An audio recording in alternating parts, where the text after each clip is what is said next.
Falling off, Evan ripped the page out of his notebook and crumpled it into a ball, making it as hard and tight as he could.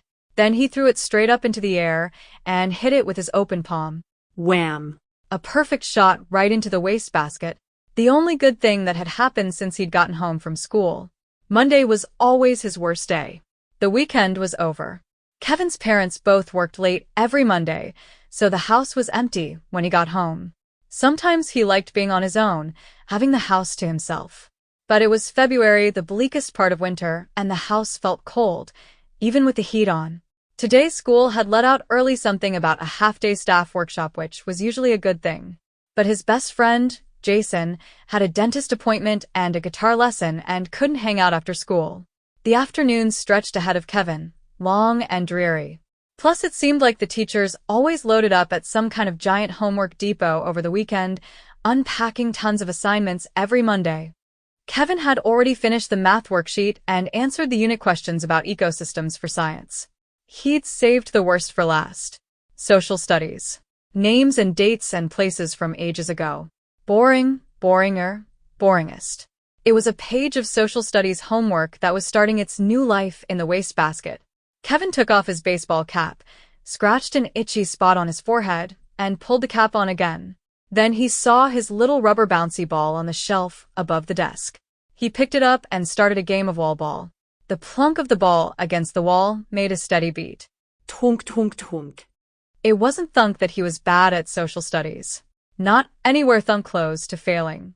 His grades were right in the middle of the class, pretty much where they were for all his other subjects, except for math. He did better at math, although you'd never know it from the way his dad checked his homework.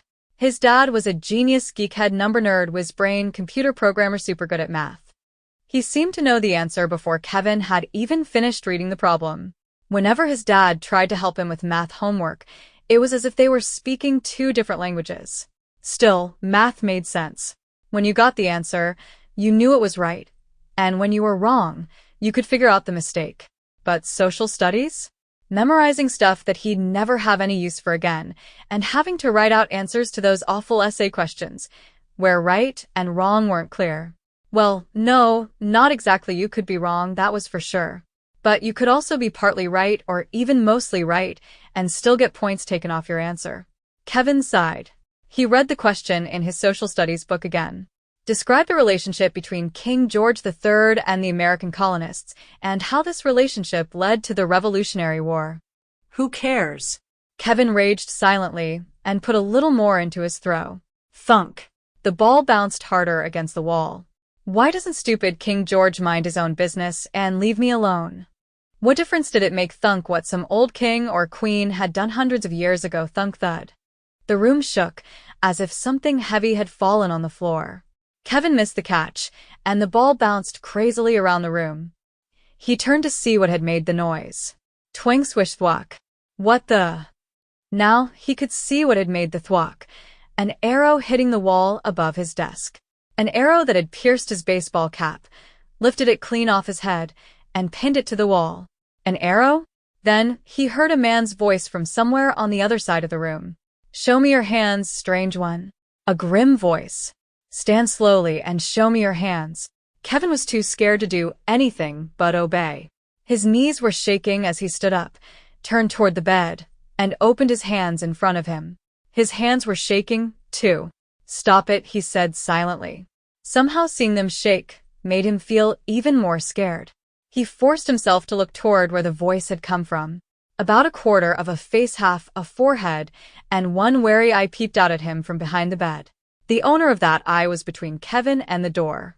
In the next split second, about 1 billion thoughts ran through Kevin's head, so fast that it was like not thinking at all. How the heck did he get in here? Noon else home windows closed, no good, yelling call, 911. Nearest phone in mom and dad's room, gotta get past him, gotta get out of here. The man must have seen Kevin's eyes flicker toward the door. My arrow would end your life before you took a single step, he said. Do not even think of fleeing. And if you are armed, place your weapon on the floor. Now.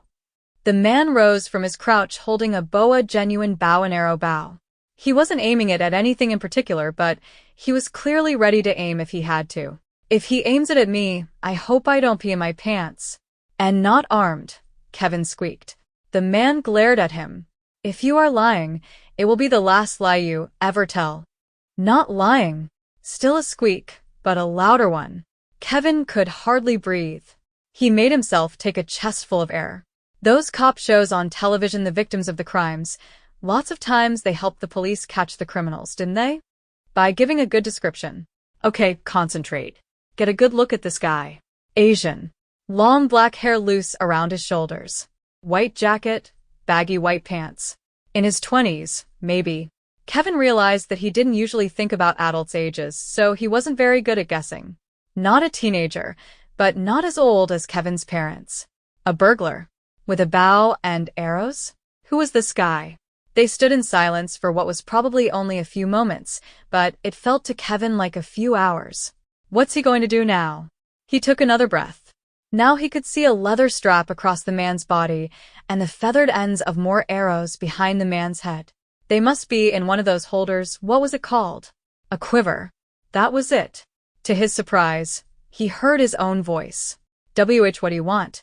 And how did you get in here?" The man frowned. "Did you not see for yourself?" he demanded. "I lost my balance, fell off the tiger, and landed here." Fell off a tiger? Who was this guy? The man kept staring at him fiercely.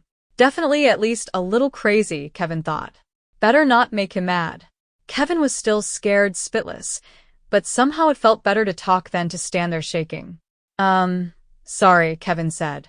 What happened to the tiger? What a bizarre question. For the first time, the man's expression changed from grim to puzzled, and he glanced around the room, as if expecting to find a tiger curled up on Kevin's pillow, maybe, or under the desk. He looked so baffled that Kevin almost felt sorry for him. "It's not here," Kevin said. "I'd have noticed." He tried to remember if his parents had ever said anything about being burgled. Let them take whatever they want, just don't get hurt, something like that. He raised his hands a little higher. Take whatever you want, okay? Can I help you find something?" The man faced Kevin again. "So many questions," he said sternly. "Have you no manners? I am the elder of us. I ask the questions, and you do not speak except to answer." With relief, Kevin watched him take the arrow from the bow and return it to the quiver. "Keep the conversation going, he seems to be calming down, maybe he'll get sick of talking and just leave." "I don't mean to be rude or anything," Kevin said, "but how would I ever learn stuff if I didn't ask questions?" The man looked angry at first and started to say something. He stopped, closed his mouth, and raised his eyebrows. Then he said, "Huh? True enough, little frog. Little frog that croaks away without ceasing. But ask the questions in your head, and then listen. The answers and more will come to you." Kevin shrugged. "Okay, I'll listen. Go ahead, talk." The frown returned. "You do not give commands either," the man barked. "I will speak when I wish to speak." He turned away, took one step, then turned back again. "I wish to speak now." Kevin would have laughed, except he knew it would make the guy mad. So he tried to make his face look interested and respectful. The interested part was easy. He was dying to hear what the man had to say. "You have the look of a Yimek, except for your strange garb," the man began, "although you could also be Chinese. But it is clear that you are neither, because if you were, you would know who I am." He held his head up proudly. "What the heck is a Yimek?" "I'm not Chinese, I am Korean," Kevin said. "I mean, my grandparents are from there. But I was born here, which makes me American." "Why do you speak?" "I have not asked you a question.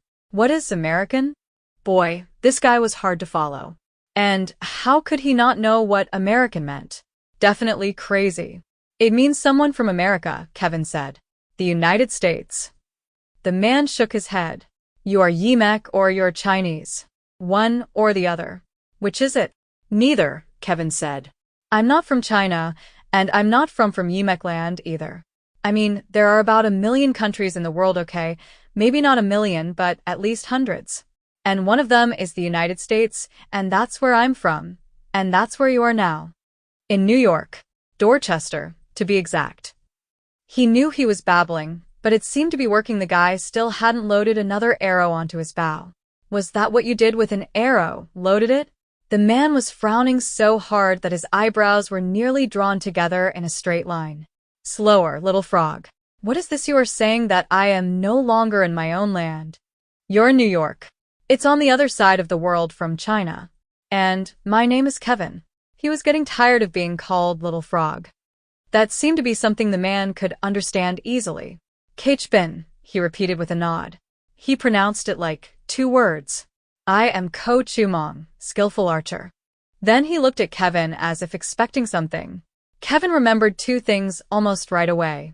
The first was that in Korea, last names came first. American style, this guy's name would be Chumong Ko. And when his grandparents met their Korean friends, they bowed to each other. The guy was waiting for Kevin to bow. So he did, and when he straightened up again, he saw that the man looked pleased. Ah, he said. I see you are not entirely uncivilized. Gee, thanks, Kevin wanted to say, but he didn't. Instead he said, So, should I call you Mr. Ko? Too late he realized he'd asked a question. But the man merely stroked his chin. You may call me skillful archer. He paused for a moment, but perhaps that is too boastful. Modesty is a virtue. Archer, then. You may call me Archer. Archer, Kevin repeated. How about if I call you Archie? It seemed like it would be harder to be scared of someone with a friendly name like Archie. Hey Archie, why do you wish to make this change? It's a name, that's all. It's a good name for you, Archie the Archer. Hey Archie, the man said, as if trying on the name like a pair of shoes. Does it signify great skill with the bow and arrow? Well, not exactly, but dash. Then, it is not a suitable name. I will prove it. Archie Kevin couldn't keep himself from using that name and his head whipped the bow off his shoulder. He had it fully strung and armed with an arrow before Kevin could even move. Archie turned toward the window that looked out over the backyard. Past the big maple tree, you could see the fence that separated the yard from the neighbors, Mr. and Mrs. Pettigrew, an older couple. A house-shaped bird feeder, abandoned by the martins that had flown south for the winter, stood on a pole in the Pettigrew's yard. Do you see that miniature house? Archie demanded. I will put my arrow through the hole in the center of it.